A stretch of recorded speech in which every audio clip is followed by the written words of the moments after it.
Hi, I'm Tara, and this is You Should Write a Book, the podcast. This special series is called Stroke of Genius, a memoir. I find them hilarious. And today we're going to talk about mental health and you. Thanks for joining us. So I wanted to talk about the fact that in July of this past summer, I had a dead organ in my body. Had been for a couple months probably before, and I found out that my gallbladder wasn't gallstones like other people. No, mine was dead. And the surgeon told me that it was green and blackish before they took us out. It was pretty bad. Anyway, so all of the time I was in the hospital, and then I had complications after the surgery. Anyway, all of my medical medicines and everything were all fine. It was good. I was being very well cared for. But because I guess they were only surgeons, they didn't really think about the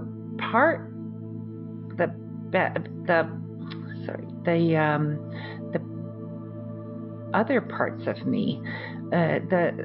Everyone in the hospital knew that I had other prescriptions, and I wasn't given those medications. So I have been for a number of years being from depression and anxiety, and I have medications. And I went 5 days with it, and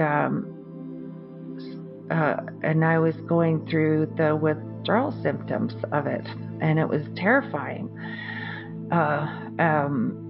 And until I figured out what it was actually, the withdrawal symptoms that made me feel bad, and then I finally got back onto my medications.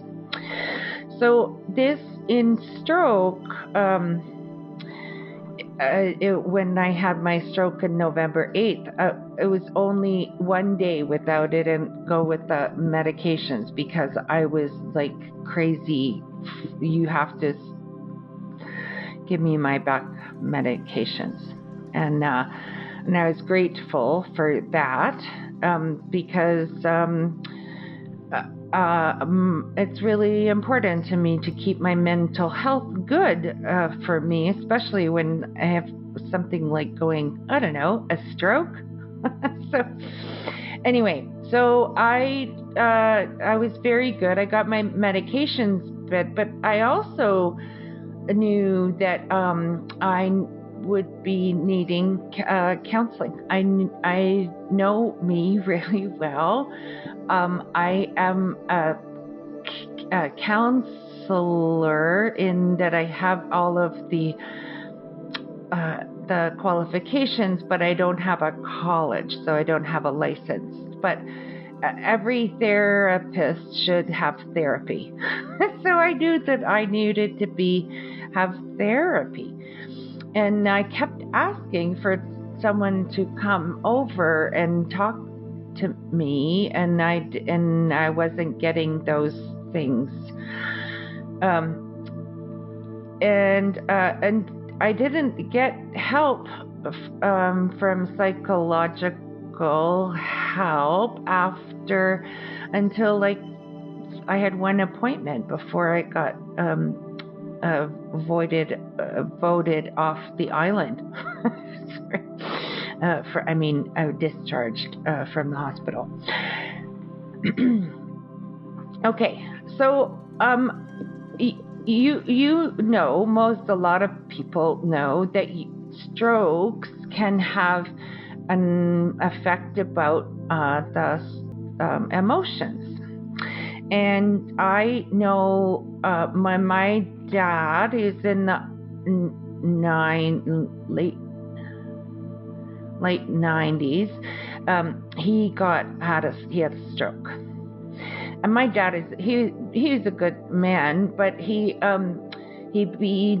differed a lot after the stroke, and he wasn't someone to be very demonstrative. No, you know what I mean. Anyway, and then all of a sudden after my stroke, he was like, "Oh, I love you, Tara."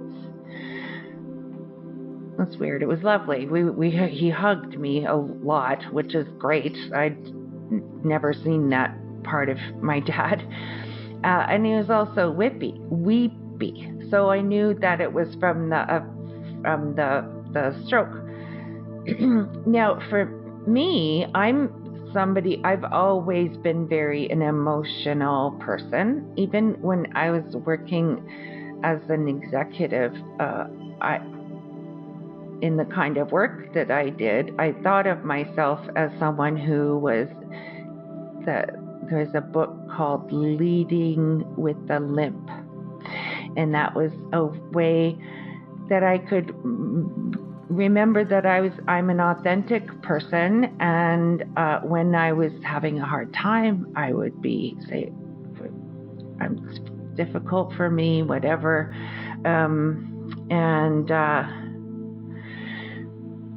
So I did do cry people things, but and it's hard for me to figure out if it was from the stroke or just me. Can't tell. Anyway, so I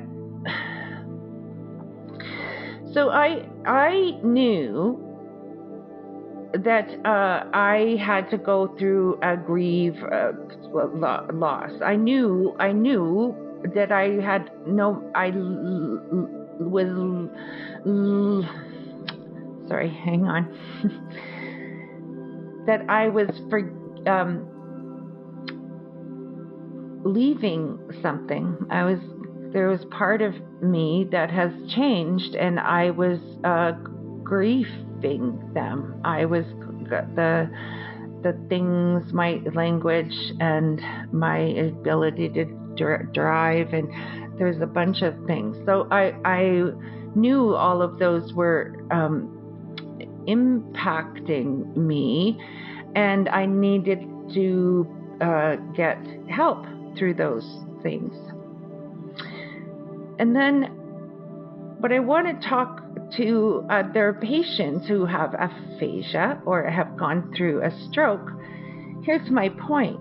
It doesn't matter if the emotion that you're having is because it's the brain injury, because of the stroke, or it's just part of your personality. It doesn't matter. It's an important thing that you can get help from them. So I had someone passed with me just yesterday, and I was very sad. It's a very complicated grief for me, and of course I was crying. I was very sad about this person who'd passed on, but I still want to be talking to somebody and my therapist about those. I do have found out that I have a new kind of emotional reaction that's a little different for me. Is that I get really angry. And it doesn't take for a long time. Well, the nurses at Unit 58 might have said different. I think I had a 24-hour temper tantrum. I was very sad. I wrote a note and said I had no words. I don't want to talk to anybody. I was like a Karen. I was having somebody saying, "I need to talk to my manager." Anyway. But it's unusual for me to have my temper like that, to have my temper kind of flow up. It doesn't matter. It doesn't matter that why the reason is that is happening. The reason is I still have to think about that. I have to get help for that. I have to be able to make it part of my world, or find ways to be able to think about them and deal with them when it happens differently. It doesn't matter. So the fact that, here's what I'm trying to say, is that it doesn't matter if it came from your stroke, or it was personality that's you. It doesn't. Get help. There's help out there, and you can get help, and you can find a lot of counseling that even at a free or at very small amount of money. You can contact, I know in my city you have called 211, which takes you to the counseling center. So there's lots of options, and if you don't know, then call the aphasia center, or the stroke or heart and stroke people. Get your help. To not look at your mental health. That's all I want to say. Just make sure that you're thinking of just your body and your mental health as well, and your emotional capacity. Anyway, it's important. Thank you for sharing this time with me, and we'll saw you again soon. Okay, thanks. Bye.